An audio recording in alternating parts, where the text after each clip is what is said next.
Peleas, cuchillazos y hasta disparos. La violencia escolar ha marcado el retorno a clases después de 2 años de encierro. Ahora, estudiantes, profesores y alcaldes entregaron una propuesta al presidente Boric para abordar este fenómeno. Encapuchados atacaron a balazos a conductores forestales y quemaron 3 camiones cuando viajaban en la ruta que une Capitán Pastene con Lumaco. El atentado es el primero de la coordinadora Arauco Malleco desde que terminó el estado de excepción en la zona. Este sábado a medianoche los relojes deben retroceder 1 hora en casi todo el país. En Aysén, una campaña ciudadana pide mantener el horario de verano, tal como ocurre en Magallanes. Esto y más, hoy en Portavoz Noticias. Asociación Regional de Canales de Televisión de Señal Abierta de Chile, Arcatel, presenta Portavoz Noticias. Hola, ¿qué tal? ¿Cómo están? Bienvenidas y bienvenidos a Portavoz Noticias. En el retorno a clases, la mayor preocupación no han sido los brotes de COVID-19, sino la violencia escolar. Peleas a golpes y patadas, con cuchillos y hasta pistolas. Hemos visto este fenómeno dentro y fuera de los colegios y ahora con amenazas anónimas de masacre en la capital y en Valdivia, por ejemplo. Nadie pudo prever un problema tan grave como el que estamos enfrentando después de 2 años de encierro. Ahora estudiantes, profesores y alcaldes llegaron a La Moneda para presentarle al presidente Boric un plan nacional de fortalecimiento de la convivencia y la seguridad escolar con enfoque emocional. ¿Qué proponen? Francisco Arriagada nos explica. A casi un mes del regreso a clases presenciales, la principal alarma no ha sido la pandemia, sino la brutal ola de violencia entre estudiantes en casi todas las regiones del país. En Talca, un estudiante de 16 años fue apuñalado en medio de una protesta contra el acoso escolar y a pasos de una comisaría. Más al sur, en Talcahuano, un profesor fue atacado con un cuchillo en la espalda por una apoderada. Y también en el Biobío, en Los Ángeles, un papá amenazó con un arma de fogueo a un grupo de estudiantes que golpeaban a su hijo. Y surgen las amenazas anónimas de masacres al interior de colegios de Valdivia y la capital, situaciones que han llevado incluso a suspender las clases. Obviamente esto genera incertidumbre, desorientación, ¿no es cierto?, temor en la comunidad, y nosotros no queremos que esto pase. Por esa razón yo estampé la denuncia en investigaciones y eso obviamente llevará su proceso en curso. Una amenaza a través de video no es una broma, es un delito. Y ante esos delitos hay que investigar. Hemos apelado a las 2 policías y también a la Fiscalía y hoy día al Ministerio del Interior a que ponga celeridad en la investigación de quienes hoy día están detrás de estas amenazas. ¿Qué está pasando dentro de los colegios? Según la Superintendencia de Educación, el 30% de las denuncias recibidas hasta la fecha son casos de violencia escolar y según expertos, la causa está en la falta de sociabilización entre los jóvenes después de 2 años de encierro en pandemia. Claramente las personas aprendemos mirando lo que ocurre y no solamente en los colegios, y ahora en todos lugares está lo mismo, en los supermercados, en el colectivo, en los tacos, los papás se insultan, se pegan, la violencia está generalizada y entonces yo estoy mirando y estoy aprendiendo cómo se están comportando mis padres también y sigo el ejemplo. Un grupo de alcaldes, estudiantes y profesores llegó a La Moneda a entregar una propuesta de fortalecimiento a la convivencia y seguridad escolar con un enfoque emocional. Es un sentir absolutamente pleno en todo el país. Necesitamos que el Estado de Chile, que el gobierno de Chile dé una respuesta integral a esta problemática. La solución, por supuesto, que no es policial, es educativa, y eso significa necesariamente entregar los recursos para que los establecimientos educacionales, especialmente de la educación pública, una educación que está absolutamente abandonada, se pueda llevar a cabo el trabajo entre los docentes, los asistentes de la educación y por supuesto que el mundo escolar. Primero, que tengamos los recursos para poder generar salud mental para nuestros profesionales, que son los que están recibiendo toda la carga emocional post-pandemia. Lo segundo, que también tengamos recursos para contratar profesionales que ayuden en el ejercicio multidisciplinario. Tercero, que podamos tener más talleres de deporte y cultura para que nuestros niños boten esa atención y puedan nuevamente aprender a convivir. Todo esto que le estoy mencionando para cada escuela es muy difícil porque nuestros recursos hoy día están enfocados en cómo sobrevivimos para pagar sueldos. Tanto como para los alumnos, profesores y apoderados necesitamos más ayuda con la salud mental porque cada problema viene desde la casa. El gobierno comprometió un plan de seguridad en los colegios y anunció que va a aumentar la presencia policial. Estamos seguros que vamos a poder enfrentar estratégicamente este plan de retorno que sea mucho más armónico, que sea mucho más consensuado, que sea mucho más abierto a procesos de discusión, y para ello hemos desarrollado para los próximos días una jornada de reflexión, una jornada de trabajo sobre la convivencia escolar que va a iniciar un ciclo de intercambio de las comunidades educativas orientada desde el Ministerio de Educación y trabajada por distintos actores. El Ministerio de Educación emitió una circular para que los colegios de todo Chile puedan flexibilizar los horarios de clases con el objetivo de mejorar la convivencia escolar. Vamos a la Araucanía. 3 camiones fueron quemados por 7 encapuchados armados que atacaron a balazos a conductores forestales en la ruta que une Capitán Pastene con Lumaco. El atentado fue reivindicado por la coordinadora Arauco Mayeco y es el primero de la CAM luego del fin del estado de excepción en la llamada Macro Zona Sur. Universidad Autónoma Televisión con esta nota. Fueron 7 los encapuchados que con armas de fuego intimidaron a los conductores de camiones madereros de la empresa Covili, obligándolos a descender en la ruta 90P que une Lumaco con la localidad de Capitán Pastene. Los autores del atentado incendiario quemaron 3 camiones de la empresa que le presta servicios a CMPC. Al llegar al kilómetro 37, fueron abordados por 7 sujetos encapuchados, portando armas de fuego larga, quienes obligan a los conductores a descender y posteriormente queman los 3 camiones. Seguidamente se dan a la fuga en diferentes direcciones. Se logró establecer y ubicar una pancarta con leyendas alusivas a la causa mapuche. La diputada del Partido Republicano por la Araucanía, Gloria Navellán, dijo que no entendía la estrategia del gobierno respecto de los grupos armados que actúan en el sur del país. Cuando a un subsecretario no le permiten transitar libremente de una comuna a otra y en 2 días tenemos atentados con camiones baleados y con camiones quemados, de verdad que el diálogo que este gobierno quiere no sé por dónde lo pretende hacer. Es una muestra más de que estos grupos violentistas no quieren dialogar, no quieren llegar a acuerdos y están cómodos con la situación que hoy día presentan las regiones del sur del país. Desorden, caos, terrorismo y destrucción. El atentado incendiario se lo adjudicó la coordinadora Arauco Mayeco y es el primero tras el fin del estado de emergencia en la macrozona sur. Recuerde que este sábado a medianoche los relojes se deben retroceder 1 hora en casi todo el país para dar paso al horario de invierno. Un cambio que no tiene muy contentos a los habitantes de Aysén. Una campaña ciudadana pide mantener el horario de verano en esa región, igual como ocurre en Magallanes. Y este llamado ha encontrado eco en varios alcaldes de la zona. Nos cuenta Santa María Televisión. En las últimas semanas, al igual que en los últimos años, parte de la ciudadanía aycenina ha levantado el llamado de mantener el horario de verano en la región. El sábado 2 de abril, a la medianoche, se deben atrasar en 1 hora los relojes dando paso al horario de invierno.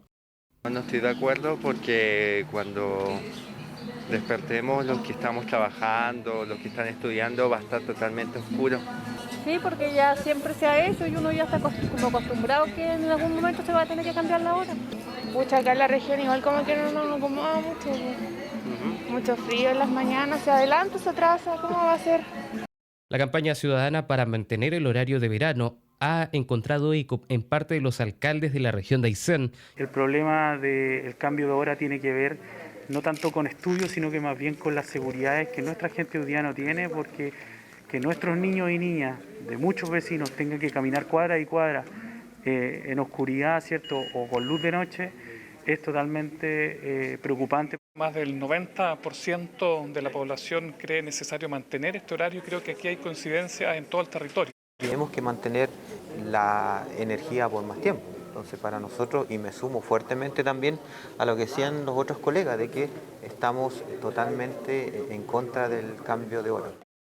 Por su parte, el alcalde de la comuna de Río Ibáñez, Marcelo Santana, manifestó que se debe estudiar los efectos que implica cambiar permanentemente el horario en la región de Aysén. Pero de todas maneras, nosotros son 60 días de la diferencia de días que tú vas a ingresar a tu trabajo o vas a ingresar a tu colegio con luz natural.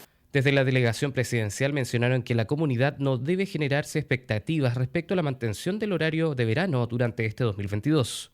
Algo que vamos a demandar, vamos a poder trabajar en eso de forma seria, cosa que no se prolongue al próximo año esta decisión. ¿Se descarta entonces este año que haya un cambio en la región de Aysén? Sí, estamos pensando que hay que tomar una decisión con respecto a eso y ojalá que sea luego. La exigencia de parte de la ciudadanía de Aysén está basada en la medida que se aplicó en Magallanes, donde se mantienen todo el año el horario de verano y se justifica por las características similares en cuanto a horas luz solar disponible durante los meses de invierno. Revisamos ahora el reporte oficial de esta pandemia. En el último día, 113 personas fallecieron por COVID-19 y más de 6.000 se contagiaron. En estos momentos hay 589 enfermos en condiciones críticas internados en las UCI de los hospitales del país. Y las regiones que más contagios están registrando son la capital, Biobío, Valparaíso, Maule y Araucanía. Nos vamos a la pausa y regresamos de inmediato con Portavoz Noticias. No se vayan. Ya estamos de vuelta con Portavoz Noticias. Queremos viajar al norte de nuestro país. ¿Qué está pasando en la frontera del norte de Chile? ¿Sigue esta crisis migratoria desbordada? Se lo vamos a preguntar de inmediato al gobernador de Arica y Parinacota y está en pantalla. Jorge Díaz, muchísimas gracias por esta conversación con las regiones de Chile. Bueno, tercera prórroga del estado de excepción, fronteras cerradas. ¿Y qué pasa con la migración? Porque fíjese que el fin de semana pasado, allá al ladito, en la región de Tarapacá, fallecieron 2 personas el fin de semana pasado. Una mujer de 78 años y una bebé de 6 meses intentando ingresar a Chile. Bienvenido, gobernador. ¿Cómo estás, Carlos? Muchas gracias por esta invitación y a dialogar respecto a lo que está pasando en el norte del país vinculado al factor migratorio. Hemos visto que la frontera ha sido protegida y resguardada por las Fuerzas Armadas y también eso ha significado que se haya posibilitado y se haya podido materializar la figura de la reconducción, una figura nueva que incorpora el reglamento de la ley migratoria y que de todas maneras se hace responsable un poco de la manera en cómo se va a reconducir. La frontera que nos une con Perú y Bolivia es muy extensa, equivale prácticamente a todo el largo de España, equivale a la distancia que hay entre Santiago y Temuco, de modo tal que pensar que solamente con un resguardo fronterizo o con una dotación pequeña de Fuerzas Armadas sería imposible resguardar la frontera por su magnitud. Ahora bien, estas prórrogas nosotros las vemos muy bien como región, estamos muy de acuerdo con que existan, porque de todas maneras es la forma en que se tiene que resguardar la frontera de nuestro país. No una frontera de Arica, la frontera es de Chile, y por lo tanto se tiene que tomar estas medidas no solamente respecto a las 2 provincias de mi región que están afectadas por este estado de excepción constitucional, sino también con las regiones de Antofagasta y de Tarapacá, en específico los pasos fronterizos de Colchane y Ollagua. Tenemos nada más que 20 días de un gobierno nuevo. ¿Y qué cambios concretos ha visto usted en la zona? O hasta ahora nada, porque la promesa del presidente Boric con los canales regionales era enviar a la ministra del Interior y Seguridad Pública, Isquia Siches, al norte de Chile a enfrentar esta crisis migratoria. Terminó el mes de marzo y esa promesa no se cumplió. Bueno, efectivamente, tal como lo indicas tú, que nosotros esperábamos que la ministra llegara a las regiones del norte un poco a hacerse responsable por la envergadura de su cargo de este problema. Sin embargo, eso no ha sucedido, pero sin embargo hemos tenido la oportunidad de dialogar mucho con la ministra, de tener un espacio de encuentro donde podamos proponer diversas materias que a los gobiernos regionales nos parece muy oportuno que se pueda revisar por el gobierno central. Y eso es un poco lo que valoramos, ¿no? Que desde Interior ha tenido un diálogo distinto, una forma, un estilo distinto de enfrentar este proceso migratorio, que es mirando a las autoridades del territorio, dialogando y enfrentando junto a este proceso, esta profunda crisis en realidad que yo creo que por muchos años se va a mantener y eso es profundamente relevante. Las fronteras siguen cerradas 31 de marzo y no hay señales públicas por lo menos de qué es lo que va a ocurrir. ¿Qué han recibido ustedes como información en el norte de Chile? Cesa el último decreto que anunciaba el cierre de los pasos fronterizos, entendiendo que la frontera aún sigue siendo muy permeable, no solamente el paso fronterizo que nos une con Perú, Chacayuta, existen más de 160 pasos irregulares. Por lo tanto, lo que está cerrado es el paso fronterizo y la frontera sigue siendo muy permeable.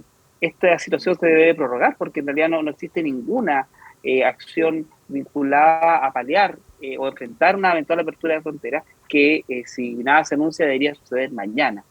Así es que estamos muy atentos a lo que pase. En este diálogo que hemos tenido por Interior nos ha manifestado su intención de que también esto se va a prorrogar. A nosotros nos parece muy prudente hacerlo y además empezar a trabajar en la manera en cómo eventualmente se puede reaperturar en algún momento la frontera y la manera en cómo se tiene que también enfrentar este proceso migratorio, porque lo que hemos visto hasta la fecha es que la migración ha dejado de ser selectiva. que cualquier persona ingresa al país. Y no solamente ingresan personas de manera irregular, sino que también ingresan narcóticos, armas, niños sin ningún tipo de documentación, y eso es grave. La diferencia es que antes estaban agolpados principalmente afuera del consulado chileno en la ciudad de Tacna, Perú, y desde ahí ingresaban de manera regular al país con todo un proceso de selección respecto de quién ingresaba o no.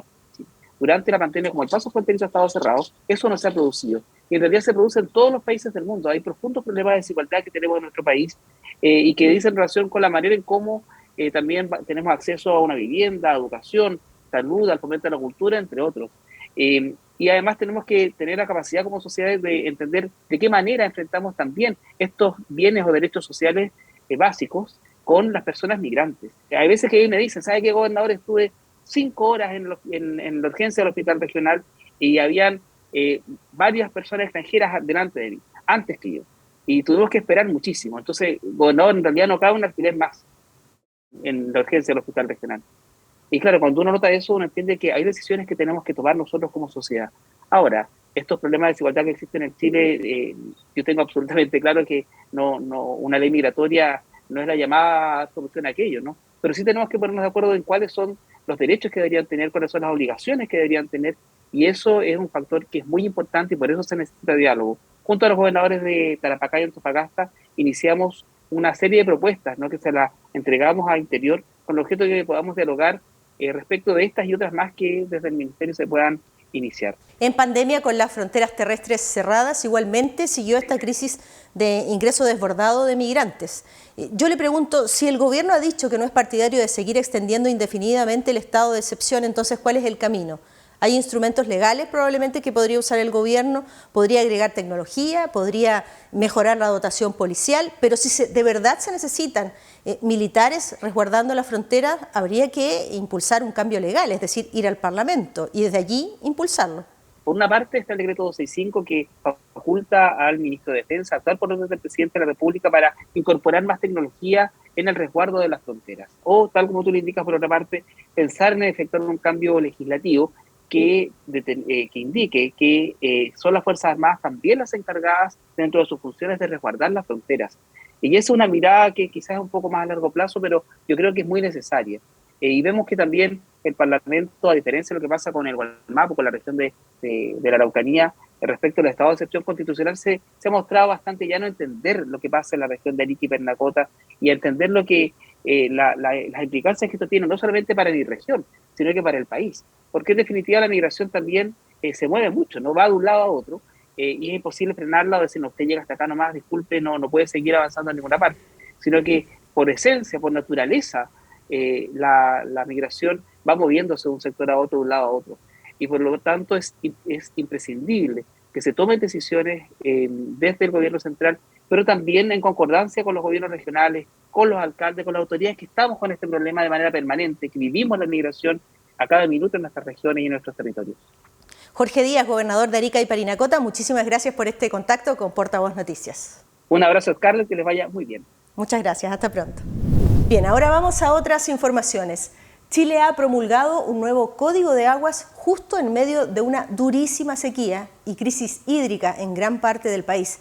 El problema es tan grave que el gobierno extendió por 3 meses más el decreto de emergencia agrícola en 231 comunas. Los municipios han tenido que buscar fórmulas para hacer frente a esta falta de agua. Por ejemplo, se entregaron 2 nuevos camiones aljibe en Calle Larga y San Esteban. La nota es de BTV2. La megasequía que afecta a la zona central del país ha obligado a realizar diversos esfuerzos para contrarrestar el problema. Desde el gobierno se anunció la prórroga por 3 meses del decreto de emergencia hídrica. Hemos hecho esto incluso yendo en contra de nuestra propia filosofía como movimiento, porque entendemos la necesidad que hoy día existe en nuestras comunidades y por tanto no podemos estar ajenos al dolor que padecen nuestras comunidades.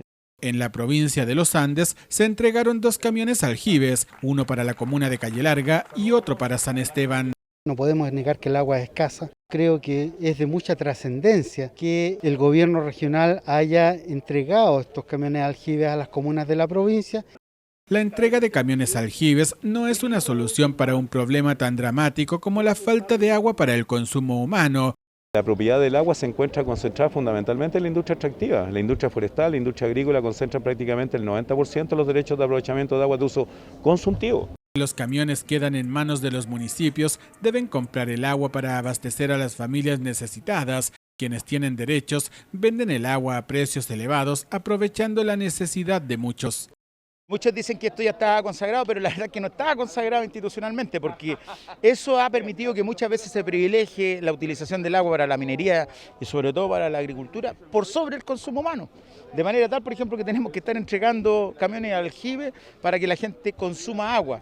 Pero esa agua se le compra a los agricultores, porque los agricultores muchas veces tienen mucha agua. Sabemos el gran negocio que hoy día existe en la región y en el país con el tema de los camiones aljibes para que lleven el recurso a las distintas comunidades.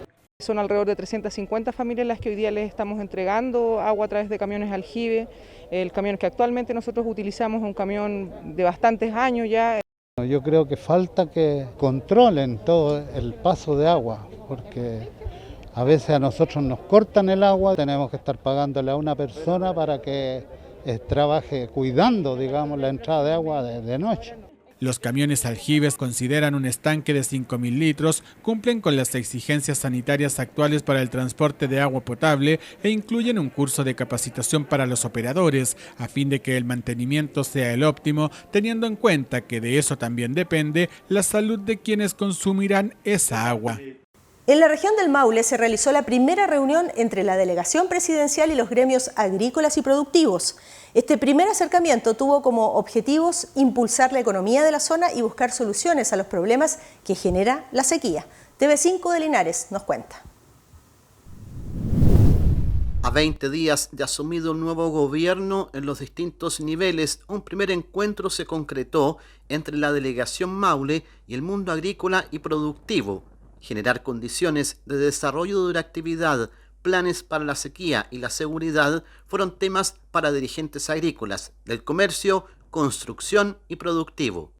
Un delegado de la región que conoce la realidad desde el punto de vista de esta mega sequía que estamos enfrentando, el tema de la seguridad. Se lo planteamos como una premisa primordial, no solamente la seguridad productiva, sino que la seguridad graficada en que cada uno de ustedes puede salir de su casa y sentir que sus hijos están seguros.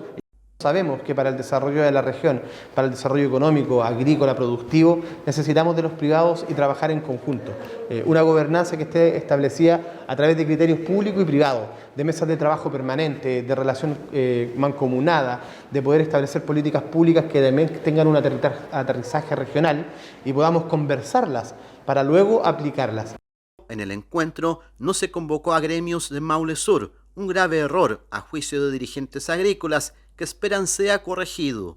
Ese grupo que fue a una reunión es la élite de Talca y seguimos disgregando a los agricultores, lo que le conviene a los políticos. Los agricultores de la región del Maule, la mayoría de los pequeños productores somos del Maule Sur y están abandonados. Por ejemplo, hoy en día estamos en plena cosecha y están pagando en la parra la uva a 70 a 80 pesos, con un costo de mínimo en este momento de 280 a 300 pesos. Se acordó realizar reuniones bimensuales para coordinar políticas que permitan el desarrollo del territorio maulino. Funcionarios municipales de Alto Hospicio descubrieron 10 vasijas de la época colonial donde posiblemente se trasladaba agua o comida. Este hallazgo permitirá ir sumando apoyos para la eventual construcción de un museo que recuerde la época de la minería de plata. Desde el norte, Iquique Televisión nos cuenta más. Un importante hallazgo arqueológico realizaron funcionarios de Inspección Municipal de Alto Hospicio la tarde del martes.